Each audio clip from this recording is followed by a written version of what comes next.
ดีครับอยู่ผมรุ่นแซงนี่ครับแซงออน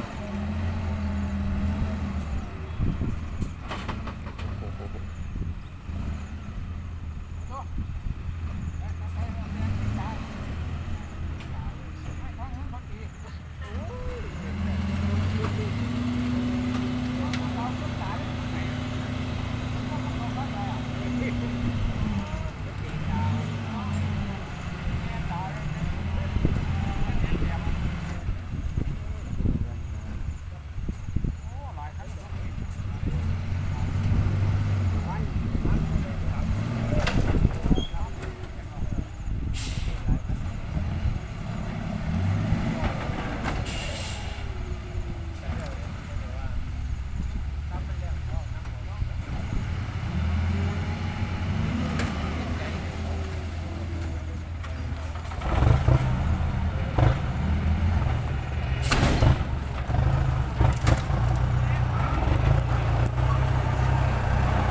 ต่อเสียงโอเคแล้วยอดต่อเสียงโคตรแล้ว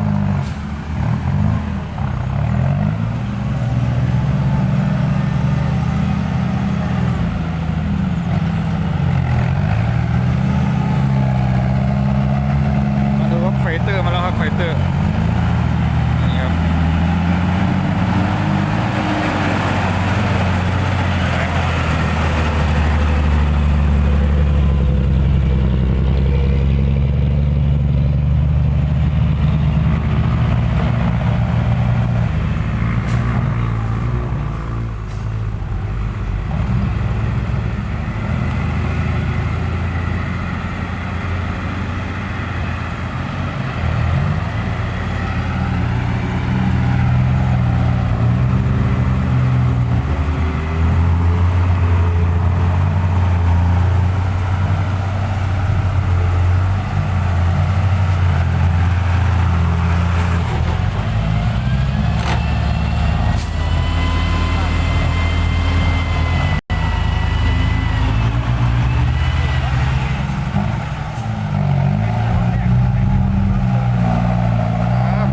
เยอะจริงครับพี่น้อง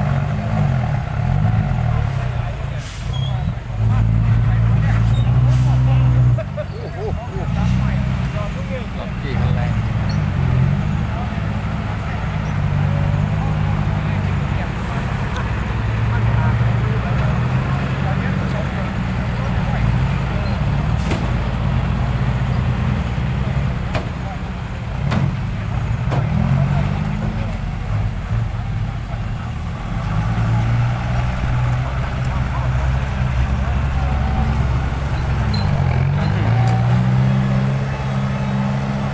มาดูรถไถคันเสียงท่อมันหอนครับโหดครับ85ครับ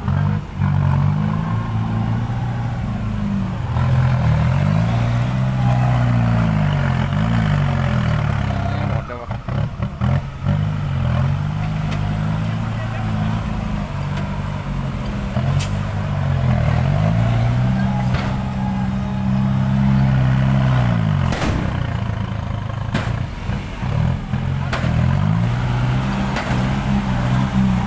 โอ้โหขอไทยดังมากครับพี่น้อง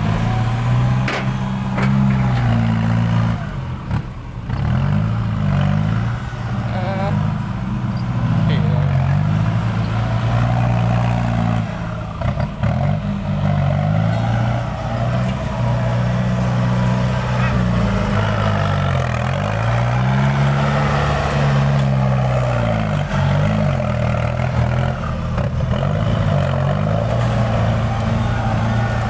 โ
อกแรงครับ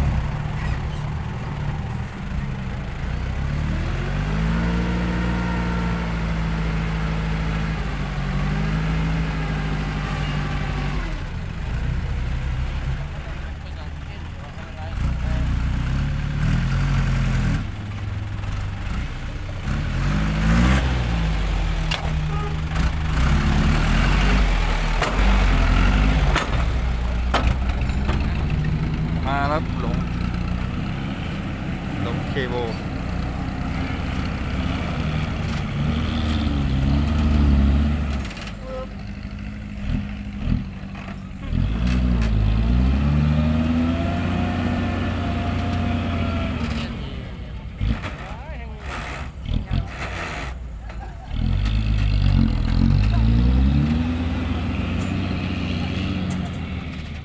ครับมึงก็ไถเก่งก็ป้องแต่ว่าป้องเรียกกี่ไรก็หนีวะ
ชมรถไถกันต่อครับ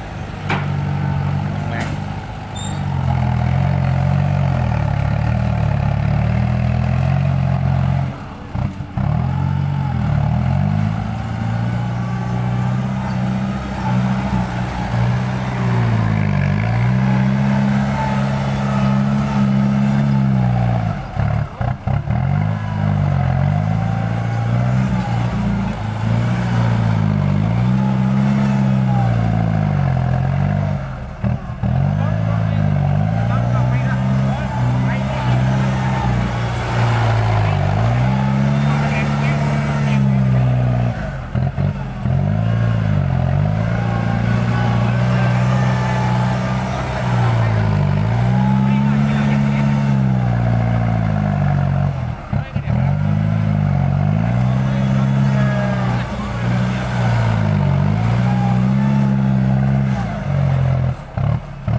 ถอยเสียสุดยอดเลยพี่น้องเอ้ย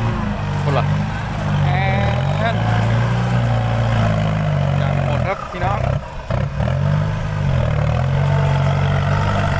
8540